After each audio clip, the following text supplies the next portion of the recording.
Hello and welcome to the NexaVision, our think tank. They have them and we can have ours too. Today we're going to cover a unifying good, the dividing forces that have plagued America, and the root sources jeopardizing that good. NexaVision is not just about highlighting issues, it's about developing a concerted force using modern technology, mapping, artificial intelligence, and an ever-growing community for effective solutions and change. Today I'll be covering a critical issue that can be used as a model with many scenario applications. But before I get into that, I'd like to share some of my background and experience with you. Alright, we'll start off. I'm kind of balanced half and half. So 10 years of military and 10 years of school. We'll start off with my military background. I was first stationed in Korea after I completed imagery school and photo interpretation. Mostly satellite-borne reconnaissance in Korea. Then I went to Germany, immediately deployed to Iraq. I was in OIF between the times of 2003 and 2004. I was assigned a machine gun. I was kind of rowdy in Korea. Drank a bunch of soju and couldn't do my job. Found out when I was in war, so I was kind of an extra dude in war, which is kind of interesting. It's definitely more of one of my best deployments, some of the best bonds that I ever made out there. I leave the wire 2 to 3 times a day. I was the CO's driver. We drive through IED holes, and it's very intense time. There's an average of about 33 explosions every day in Baghdad. After that, I went back to Germany and then got deployed back to Iraq, the same exact place in Baghdad, for 2005, 2006, fixed my issues, I could do my job, and I worked the drone operations there. And I was instrumental in incepting the concept for persistent surveillance, which is one of our methods that we use to find IEDs, and that's unclass, and you can find that on the Joint Chiefs of Staff's website. Also help pilot some general dynamic stuff, our collection strategies, and transitioning from a Cold War era mindset to an asymmetrical warfare type mindset. Did a lot of kind of cutting my teeth on coding a little bit out of necessity. We needed some front-end page development and databasing of large video files and disseminating information rapidly out to troops down onto the ground. After that, I came back, and then I was stationed at U.S. Central Command, where I was rapidly trained up as a targeteer, providing grid coordinates for GPS-guided munitions and collateral damage effectiveness assessments. Basically, at the time, the Army was fielding the ATACMS missile systems, and they didn't have any organic means of providing grid coordinates for their own weapon systems, and I was the first soldier ever in the entire Army piloted through a National Geospatial Agency program to provide grid coordinates for those bombs. But I was also cross-trained into Tomahawk land cruise missiles and JDAMs and pretty much anything seeking a grid coordinate in the whole AOR of the Central Command, which involved Iraq and Afghanistan.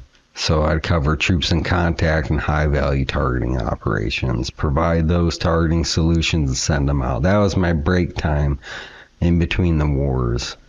While I was there, I was also deployed out to Afghanistan, set up a dynamic targeting cell, and this is unclassed within my evaluation and awards reports.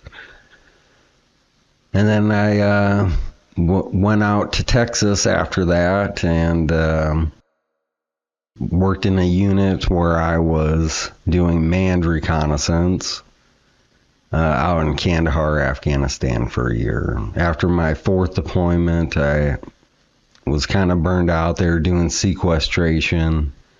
I was propositioned with the ultimatum of, you can stay, but we don't need you anymore. So I left and continued on with my educational pursuits.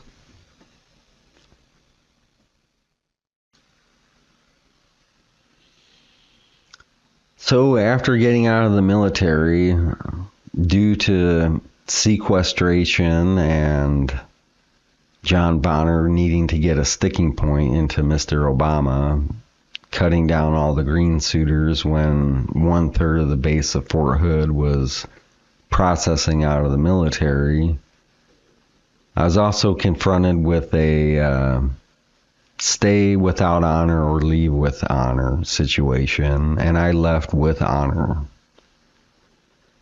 But I kind of felt like I was letting the wind blow me around, and I really wasn't defining myself, and this was a good opportunity to take my life into my own direction.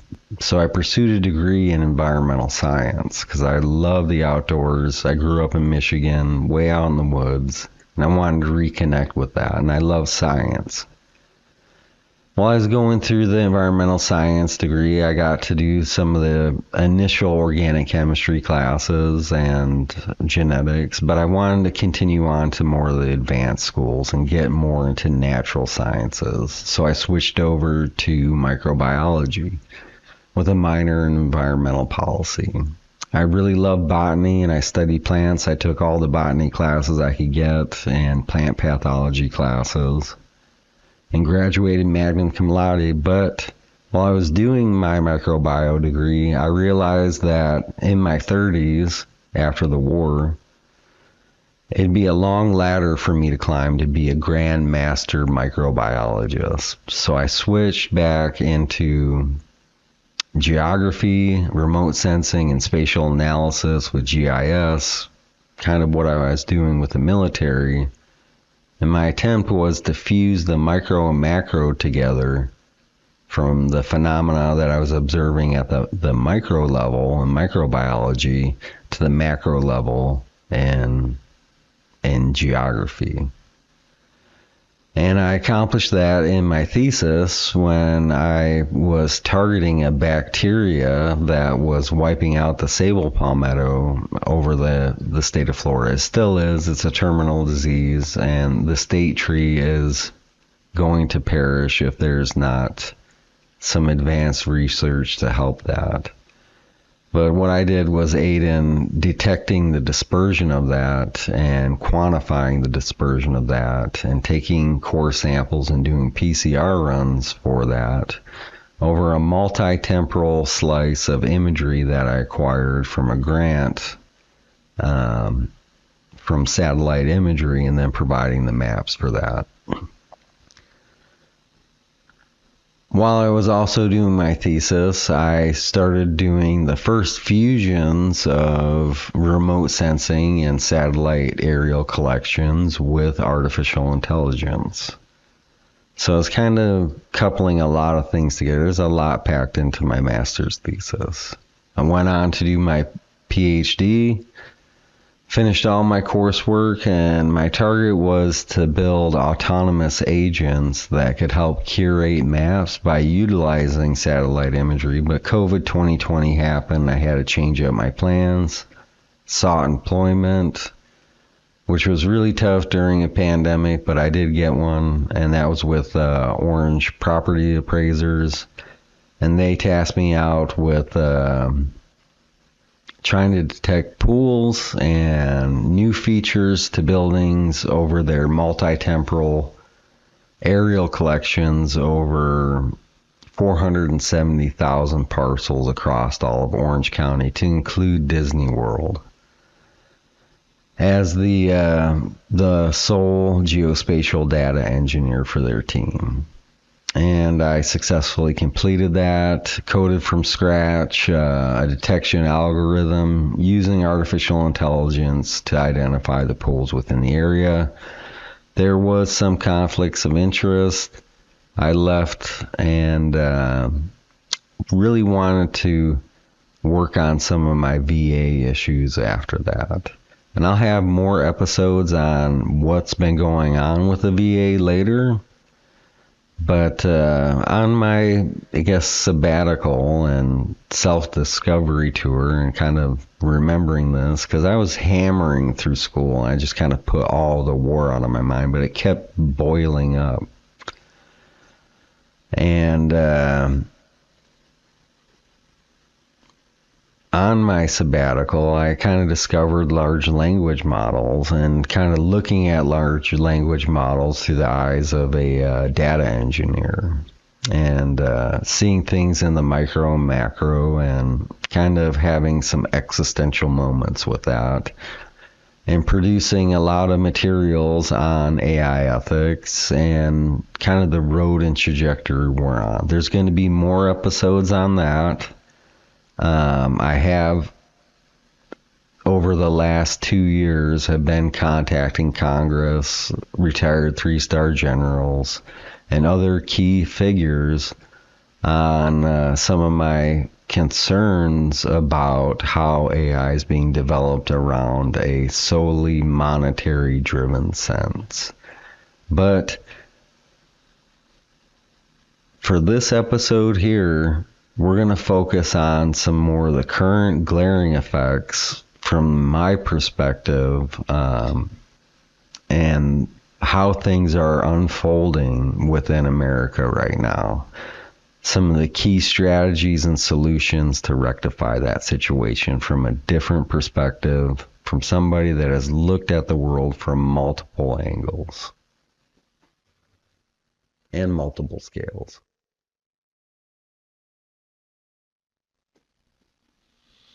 Biases, we all have them, and I'd like to come out with mine so I can demystify this. It's good to do some self-checks and self-assessments to figure out what your known biases are and figure out your trajectory in life and how you interpret and process information from your environment, how that influences and impacts those processes. I'm a human native earthling with a non-divorceable ego. I do strive to divorce myself from my ego as much as I can to seek further clarity when finding the truth and my observations of this world. Western male, hetero orientation.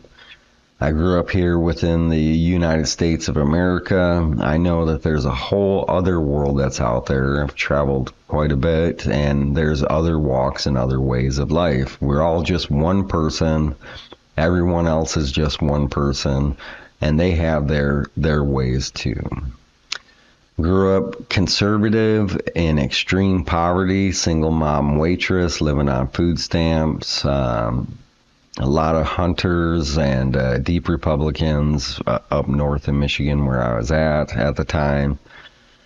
And I still get into traditional archery, but those were my ways, and that's how I grew up, and that was my initial trajectory within my life. Later on, after separating from the military and going to school, I was exposed to a lot of different methodologies of thought. And if it makes sense, it makes sense. You know, if it passes the litmus test, it gets thrown into the duffel bag. And so I consider myself a very balanced individual. Early childhood days, I was sexually groomed by a father figure from the ages of 12 to 14. And that did have an impact on my life. But I do want to let people know that this doesn't just happen to women. It happens to males as well. I consider myself a highly sapient 3D spatial thinker with multi-modalities, very pragmatic sometimes and creative at the same time.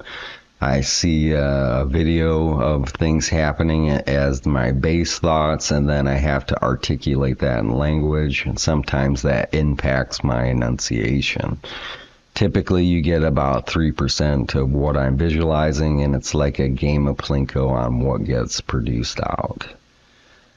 I consider myself a highly empathic individual. I'm terribly concerned about the greater good and building a world that's better for everybody, but I can be a dark empath when necessary. I've been forged through war. I worked in a department that was called the moral compass of the war for 4 years on delineating who lives and dies, and I've just had to have grown in ways that most humans have not had to grow through. I'm dyslexic. I sometimes get chopped down on that, on lower sapient individuals trying to debunk whatever I'm saying. That just keeps them isolated from the information that I'm producing. I do love to play guitar. Was playing in my younger teen years, played in a high school band. I did some gigging around here, and I like to create and write my own music. I'm motivated beyond purely monetary and money motives. I do follow the mantra of creation, experience, and the mitigation of suffering. And I think we can create love, create connections, create bonds, and experience those emotions and feelings outside of the scope of just purely the acquisition of wealth. I'd like to give you a sneak peek on what the NexaVision's about and some of the topics we're going to be covering. And also keep you in mind that this is going to be a collective, community-driven project, and there's going to be an accompanying website that goes along with this YouTube feed. We're going to be covering AI ethics, what it means for humans and advanced intelligence to cohabit this planet together, physics and philosophy, all the way down to the micro with CERN, quarks and bosons, and the fabric that's building up this universe, all the way out to James Webb and the cosmic background radiation. We're also going to talk about health and wellness, how our minds make picoteslas of electromagnetic energy when we think, and how that interacts with the Earth's dynamo and the molten core at the center of the Earth, generating a larger electromagnetic field. Behavioral and social sciences, data brokers, data point capture, privacy, and building a model construct of your mind and determining what thoughts persist and what thoughts are extinguished as you scroll through your feeds. And what I like to call the they effect. There's a lot of things that are unfolding within the world, a lot of decision makers that are making things unfold the way they are. And these people are humans just like you and me. We're all just one person here on this planet. They exist on this earth and they cohabitate this space with us. Okay, for today's episode, we're going to talk about what it is to be the good, and I think this is a good foundational start. And I already touched on the creation, experience, and the mitigation of suffering, but you might have your own definition of what the good is. But if we can find a way to have a concerted good, then we can collect and unite upon that. I already talked about the creation of love, the creation of art through material. But there's some people that don't even believe that the good exists. It's something that's insignificant, it's a human construct, and it's a moot point, and they only think in terms of more or less. And it's kind of, we'll get into some litmus testing on what altruism is and building for a better community and seeing how these characters operate within our ranks of leadership. Do they get satisfaction from other suffering? Do they only think in terms of acquisition of the self, or do they actually get joy when others accomplish what they're trying to do? Okay, the great division, when the good fails to unite. It's no secret that if you can get Group A and Group B to fight against each other, you're distracted from the leaders that are causing the situation.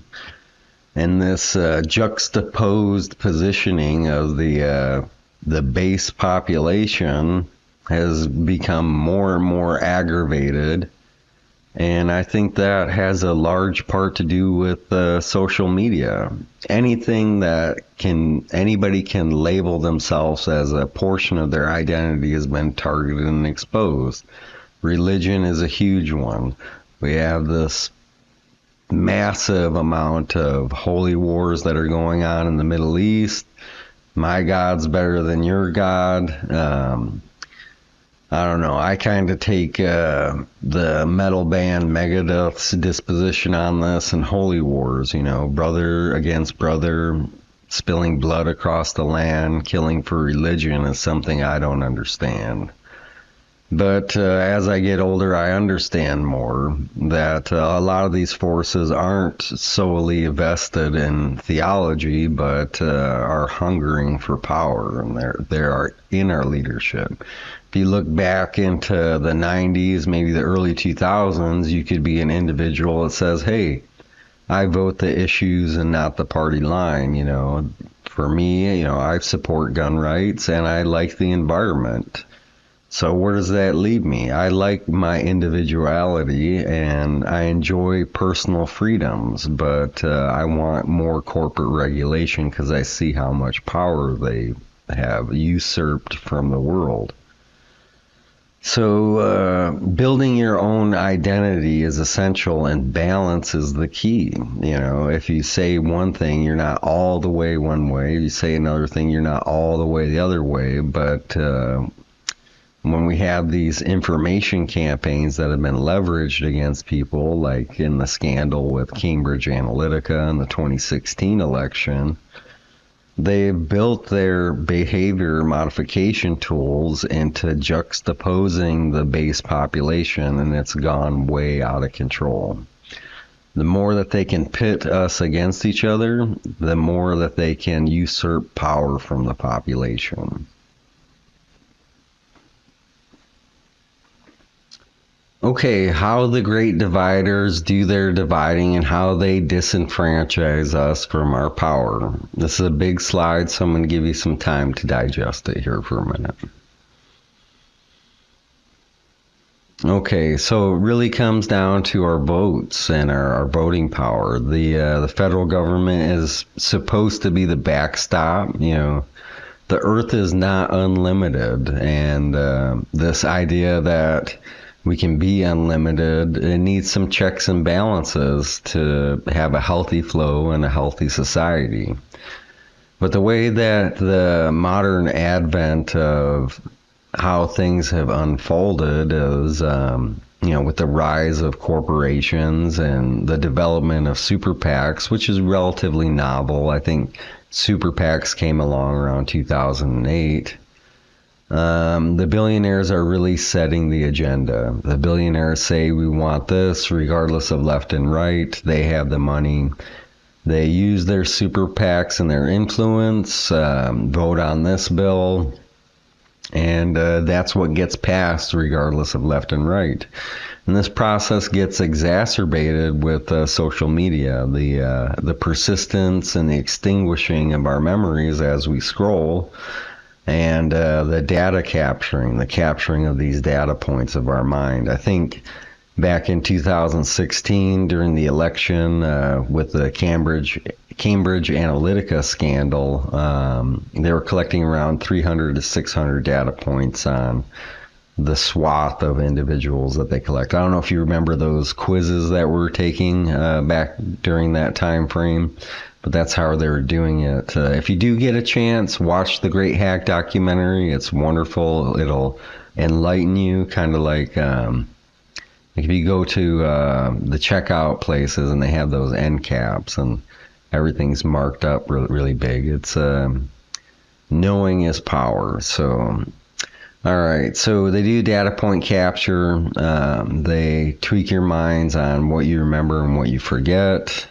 It's really effective on like buy this product, buy that product, but they perfected their style, and they expanded into vote this way, vote that way, and that helps keep us juxtaposed from each other into this left-right dichotomy. And there's really not a lot of middle ground. I remember in the 90s and the early 2000s, you could be an individual and be like, hey, like I support gun rights and I support environmental conservation, And now it seems you have to fit completely into one box or another box and go with the mainstream if you want to function within society. And that's a travesty, because I believe in a spectrum of individuality.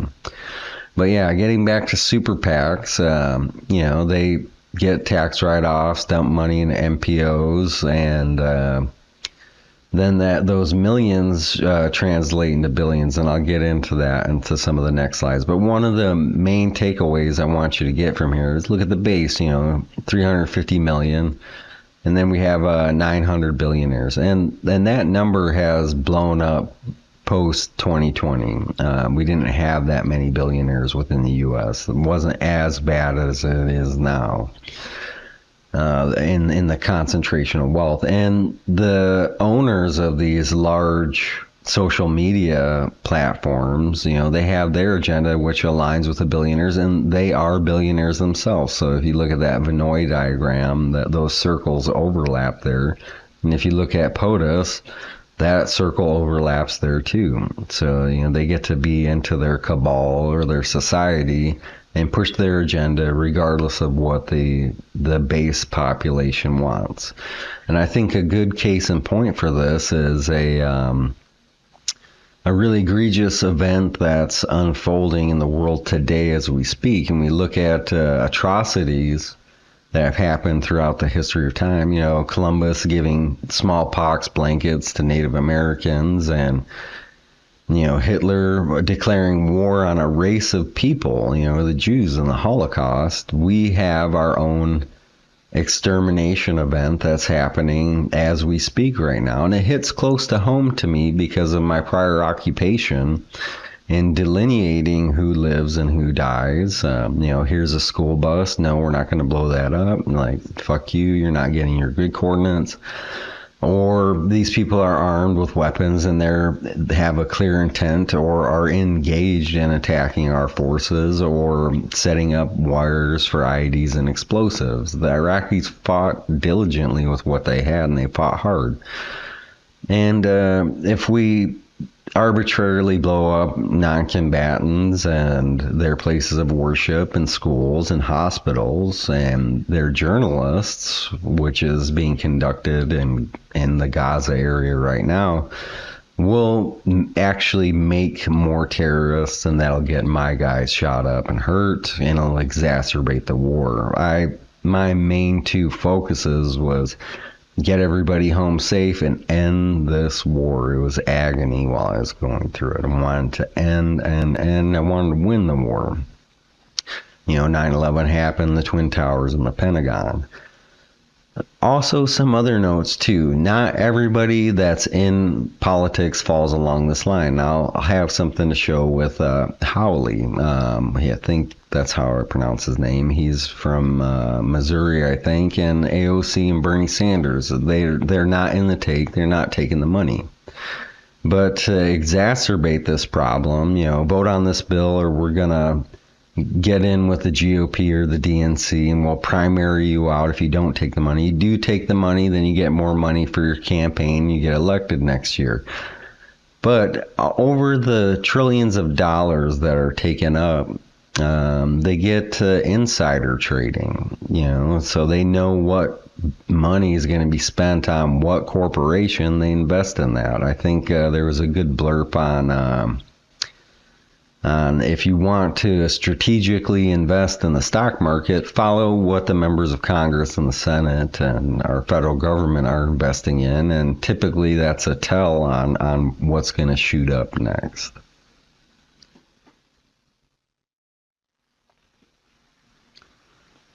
Okay, and like I said, NexaVision isn't just about saying, hey, here's the problem. It's about solution-based information. Okay, so how do we get rid of super PACs? How do we stop this flow of information? How do we make effective change that's going to help out the base of the population? And I think that starts with development and developers and developing a new type of social media platform that is produced by us for us. And that'll help break the shackles of this behavior conditioning that's been imposed on the bulk of society. And we'll re-embrace some of our individuality. And that'll help, it'll reduce one of the arms of control that they have over us. Another thing is, with super PACs, people need to start thinking locally. You know, these people aren't a million miles away. They aren't living on a foreign planet. They're here on the Earth's crust, just like us. They get approached in public spaces by lobbyists.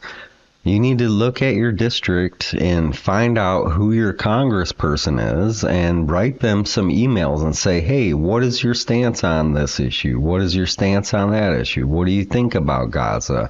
Do you support having this person in this position of power? They don't really want to answer these questions. They want to stay lurking back into the shadows, keep getting elected, and keep investing and keep making money, regardless of what the fallout or blowback to the base population is.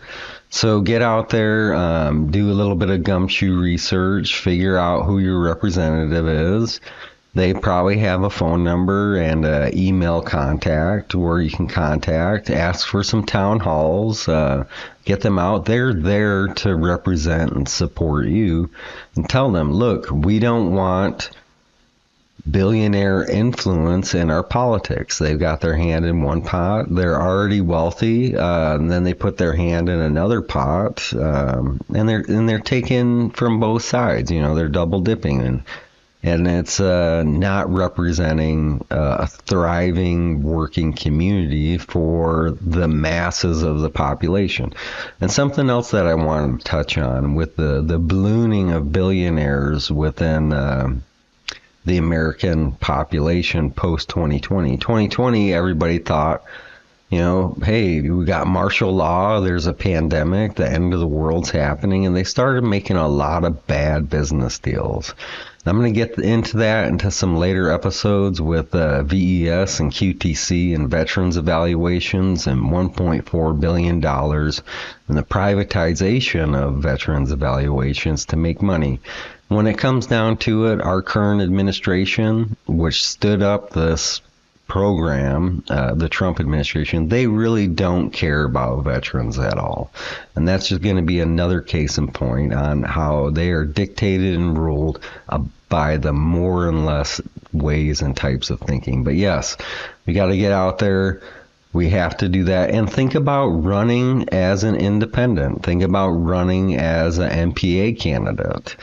And this idea that you have to have a tremendous amount of money and spend a tremendous amount of money within the media is really foolhardy. It locks us into the money system. You don't need that. We have social media. We have platforms where people can express their ideas with very little money and federate that out to a very large audience of individuals. So I think two of the main things here is decentralized blockchain social media where nobody has the keys to it. They do it with cryptocurrencies. It's enough for finances. You know, there's privacy that's there. They can do it with social media. What I'm going to need is people's help and support. I need software engineers and developers, DevOps, you know, and we're going to build our own stacks, and hopefully I can get funding. We can have our own servers that are isolated from the cloud. I don't trust the cloud. I don't trust AWS. I don't trust Azure, and I don't trust the Google Cloud because those are all owned by billionaires, and they just can't resist peeping into our information. So there are things that we can do with like RSA encryption.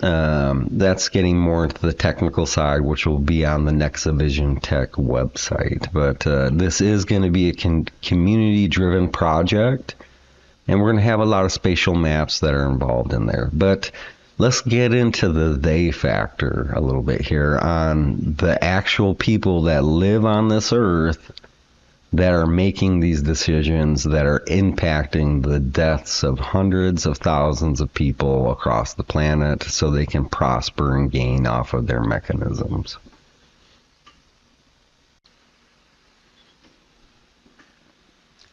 Now, diving a little bit deeper into the people that are making these instrumental decisions. Okay, so we looked at the food chart here, and let's find out who these people are. Okay, so we have Betsy Corn and Pompano Beach. All this information's public information data. They have to file with the Federal Elections Committee on how much money that they're putting in there. And I highly encourage you to go there and do some of your own research. But there's a list. These are the donors of the American-Israeli PAC to the tune of $7 million for some of them as tax write-offs or whatever.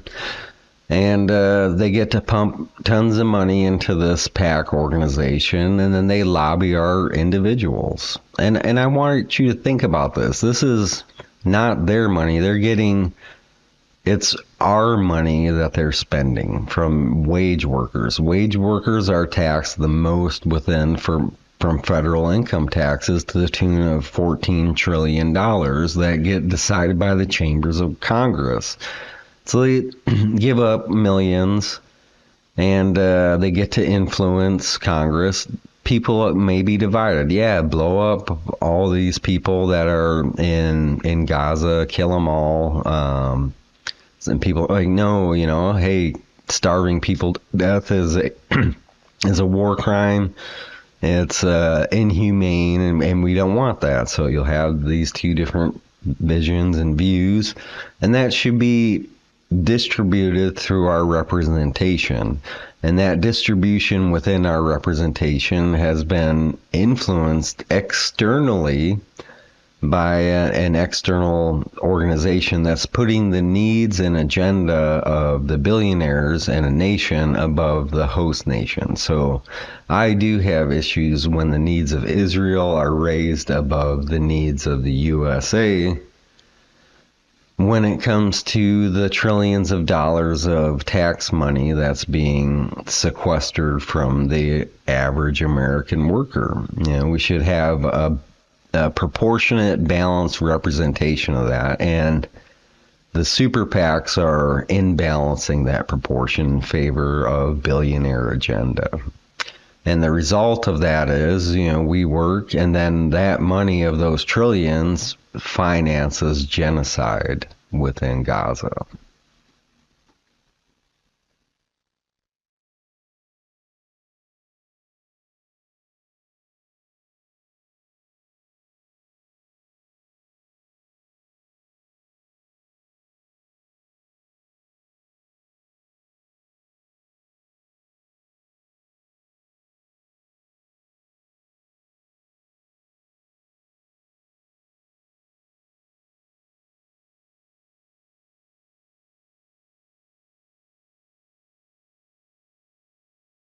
So more effective solutions to our current strategies. Okay, what you see here is there's some people protesting out in the street and they're marching.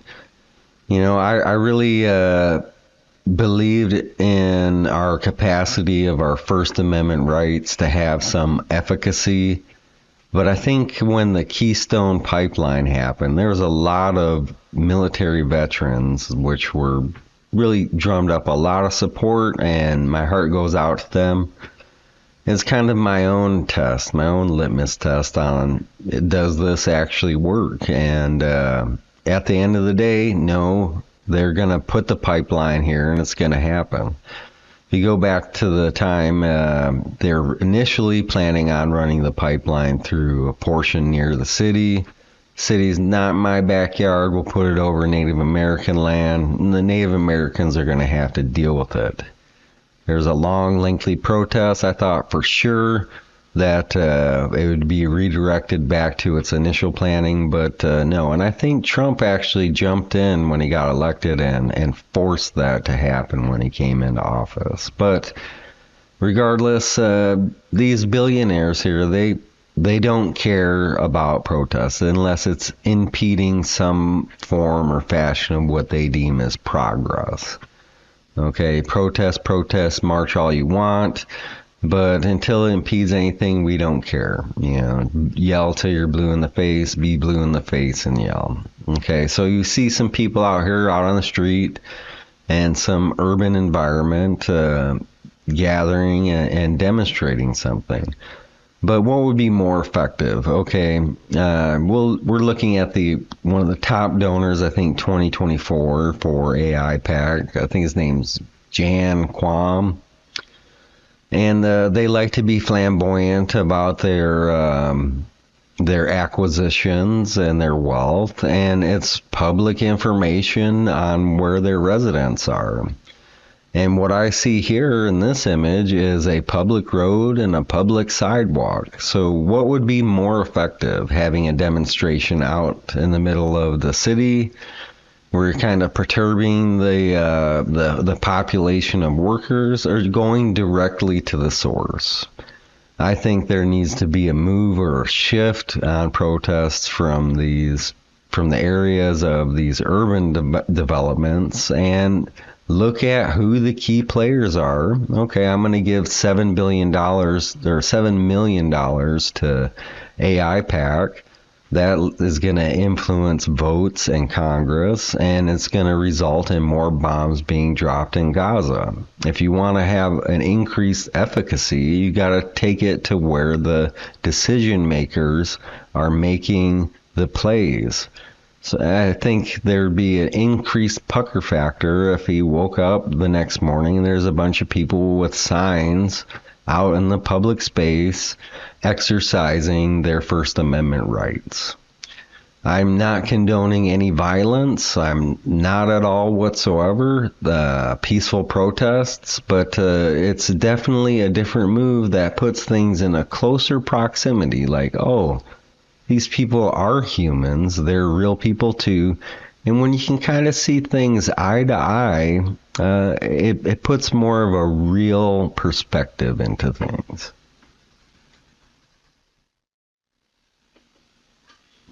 So one of the driving home messages for this episode is go to the source. And plus, we need to use technology to our advantage. They have multiple locations, and we have multiple people in multiple areas, and we can coordinate in multiple areas and set up our timing at multiple areas to cover the vast amount of properties that these individuals occupy. And if we do that, there's going to be a good chance that they'll be occupying one of those places while a coordinated First Amendment demonstration can take place. They have their think tanks, and we need our own.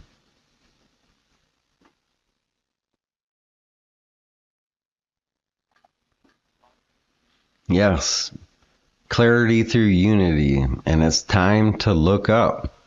Once we take on these things, all these information campaigns, all this division, all this hate, it's going to dissolve away. We need to unite on a common good, a way to coexist together and rise above this. We need to look at the very top at what's spawning these cascades that trickle down into the base population. We need to take that on and confront it. I know it's going to take a lot of hard work, but if we can unite in a concerted fashion, I know we will prevail. Welcome to the NexaVision. If you want to help out, please go to the website. It's not up yet, but check. I've got a lot of coding and developing to do. It's just JavaScript, front-end development stuff. Leave a like and a subscribe. That'll help me federate my information out. I am going to be looking for donations. Servers are expensive. I need to get my own server space, get my own domain set up, a static IP.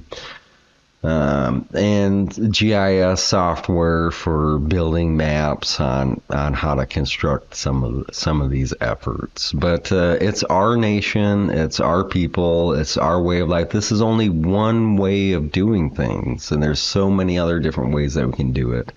I do think things got pretty dark after 2020. 2019 was really looking good. We had awesome relations between USA and China. I don't think we've drifted too far away from that. I think we can come back to it, but as the years progress, we're getting further and further away. I welcome you to my channel, and leave me some comments on future episodes, or what you think, what you liked, what you didn't like, and I'll take that into consideration. Take care and have a wonderful day.